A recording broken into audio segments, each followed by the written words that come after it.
Tengan muy buenos días. Hoy les hablaré un poco acerca del caso de la ortodoxia y el despertar heterodoxo. Bueno, principalmente comenzamos con decir que el título establece con el propósito de proveer las bases conceptuales para una nueva macroeconomía del desarrollo en América Latina. Es básicamente como una síntesis del capítulo número 1 del economista Esteban Pérez Caldentrey. Este plantea el conflicto central de una economía regional que necesita abandonar las recetas tradicionales, en este caso es la ortodoxia, que han fallado en un determinado momento, que luego verán por qué, y en su lugar adoptar un enfoque más heterodoxo que entienda las particularidades, la historia, la crisis, las carencias estructurales y todo lo demás de los países básicamente latinoamericanos. Bueno, acá tenemos la crisis financiera de 2007 a 2009, la Gran Moderación. Bueno, ustedes se preguntarán qué fue la Gran Moderación. Bueno, a lo que yo entendí al leer el capítulo número 1 es que la Gran Moderación era básicamente un, un grupo de economistas que estaban básicamente con un optimismo demasiado alto. La inflación no era tan predominante, había empleo y todo estaba bien en la economía. El periodo de la Gran Moderación de 1980 a 2006, donde se crea una gran estabilidad, se creía que se había conquistado básicamente la volatilidad económica, que la economía ya no iba a caer, que ya no iban a haber crisis. Con la crisis financiera que vino después de 2007 y 2009, esto explica cómo el nuevo consenso ortodoxo afirmaba que los mercados desregulados garantizaban estabilidad, lo cual la crisis del 2008 demostró que era falso. No fue una falla cualquiera, sino un colapso teórico fundamental.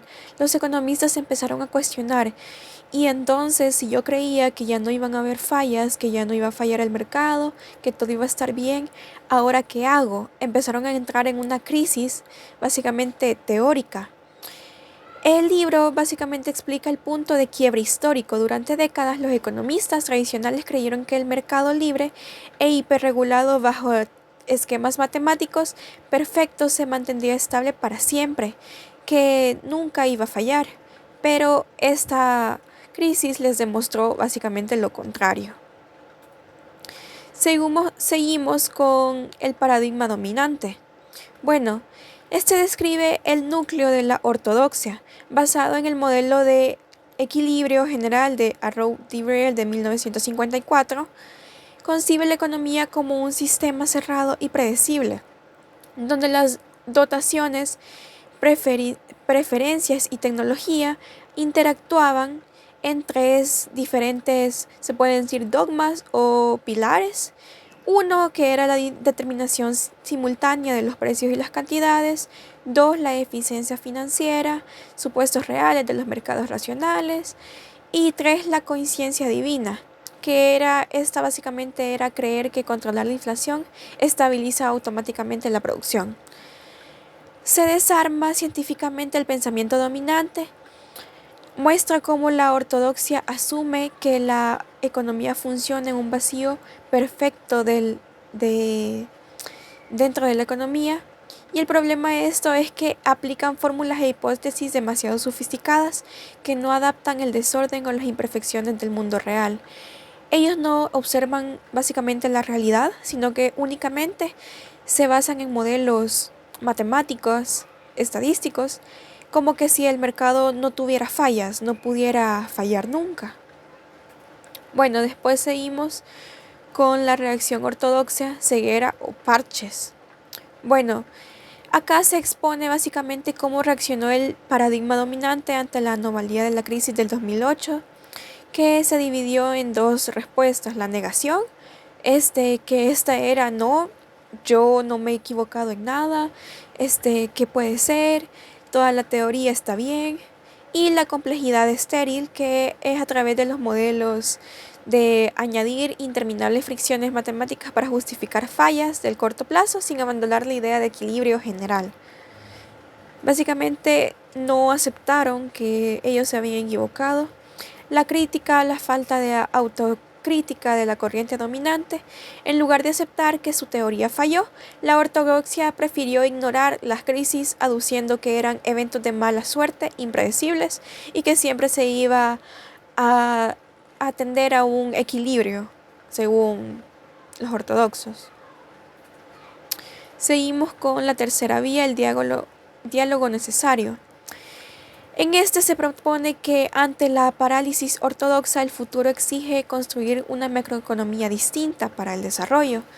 Esta nueva vía funciona en el neoestructuralismo, impulsada por la CEPAL, que fue un enfoque histórico y de centro-periferia, con las corrientes heterodoxas globales, que son los post-keynesianos, los evolucionistas, los institucionalistas, enfocados en la inestabilidad intrínseca y la demanda efectiva. Esta presenta básicamente la alternativa intelectual para crear una nueva macroeconomía y no quedarse estancados, sin desarrollo. Luego tenemos el choque epistemológico. Bueno, acá básicamente es como una tabla comparativa entre el paradigma dominante y el neoestructuralismo o heterodoxia a través de 4 dimensiones. Bueno, primero, el sistema, cerrado y tiende al equilibrio versus abierto, complejo y constante evolución. Bueno, acá se ve que los del paradigma dominante creían que siempre tiende a un equilibrio, creían que la economía básicamente iba a ser perfecta, pero sabemos que después llegó la heterodoxia que confirmó que siempre hay fallas dentro del mercado, no nada es perfecto y hay una constante evolución, ya puede ser tecnología, cambios sociales, etc. Luego tenemos el tiempo, los del paradigma dominante ortodoxo son del tiempo lógico, de futuro igual al pasado, que el pasado no iba a cambiar, y luego los heterodoxos, que son los del tiempo histórico, que es irreversible e incierto. Después tenemos a los agentes maximizadores homogéneos y ultrarracionales versus los actores sociales condicionados por instituciones y poder, y luego el foco analítico, que es el intercambio y la escasez versus la producción, la estructura y la acumulación. Podemos ver las diferencias en esta tabla. Luego tenemos el contexto externo, el centro y la periferia. Bueno, básicamente ustedes se preguntarán qué significa centro-periferia. Bueno, el centro-periferia es básicamente como una forma de explicar la realidad. Explica la constitución histórica de la economía global, la cual padece una fractura estructural perpetua, ya que por la división internacional del trabajo se divide en el centro, que son los países más desarrollados como Europa, Estados Unidos, etcétera, que genera la innovación y el progreso técnico, y la periferia son los países que no están tan desarrollados, que están en apenas subdesarrollados, como queriendo crecer un poco más, que padece una propagación desigual del proceso técnico y sufre la dependencia tecnológica condicionada funcionalmente por el centro, no producen tecnología. Luego tenemos la restricción externa. Bueno, postula que a largo plazo ningún país puede crecer más rápido. Bueno, luego tenemos la restricción externa. Postula que a largo plazo ningún país puede crecer más rápido que la tasa permitida por la balanza de pagos, dominante en la balanza de pagos, y crecimiento de América Latina está mecánicamente restringido porque exporta bienes de baja elasticidad o del ingreso. Explica que el techo económico básicamente latinoamericano, cuando nuestros países empiezan a crecer, la población y las empresas, etcétera, compran más tecnología, autos y maquinaria del extranjero, que son las importaciones. Como somos países subdesarrollados, no producimos tecnología. Sin embargo, lo que vendemos al mundo, soya, semillas, minería, petróleo, no sube de valor al mismo ritmo. Luego tenemos el cambio estructural, lo que produces importa.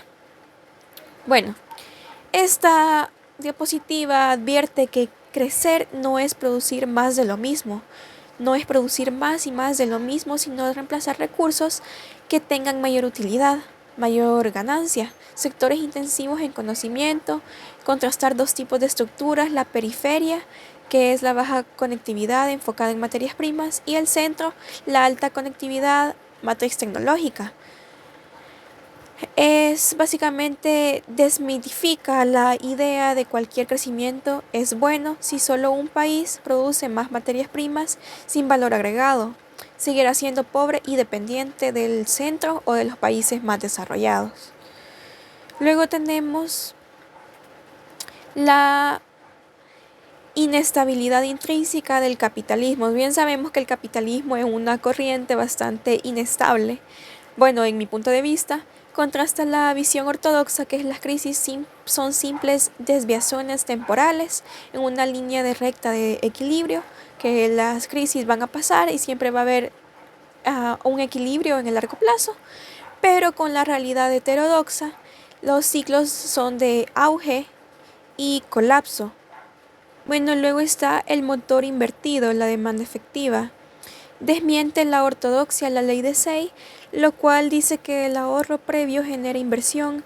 Bajo la realidad ortodoxa, el motor de la demanda efectiva, la inversión empresarial, es la que genera su propio ahorro y ganancias, guiando al crecimiento de la oferta y tendiendo a su propio ahorro y ganancias, guiando al crecimiento de la oferta. La conclusión de esto es que las restricciones operan por el lado de la demanda. Manejar la demanda agregada es el motor de la acumulación a largo plazo. Y como podemos observar, acá está la demanda efectiva, la inversión empresarial y la generación de ahorros de ganancias. Luego tenemos la distribución más allá del mercado. Realiza la idea ortodoxa de que el ingreso se distribuye de forma puramente técnica, según la productividad marginal de cada quien. Demuestra que la distribución del ingreso depende de la inversión, la acumulación y sobre todo el poder institucional. Un mejor reparto hacia los salarios no es solo ético, sino un motor de demanda que impulsa el crecimiento sostenible. Bueno.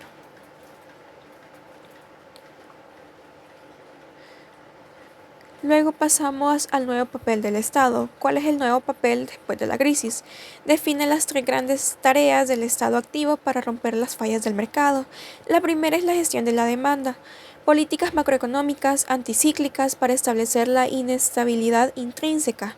Luego tenemos el cambio estructural, política industrial y tecnológica agresiva para superar la restricción externa. Y luego tenemos el desarrollo inclusivo, la equidad, la regulación financiera y reducción de la heterogeneidad estructural. Bueno, luego tenemos la síntesis macroeconómica. Muestra un esquema donde convergen las ideas del neoestructuralismo y la heterodoxia. En una agenda holística liderada por un Estado activo, el desarrollo exige equilibrar simultáneamente tres fuerzas: una matriz productiva diversificada, una demanda efectiva vigorosa y la superación de la restricción externa.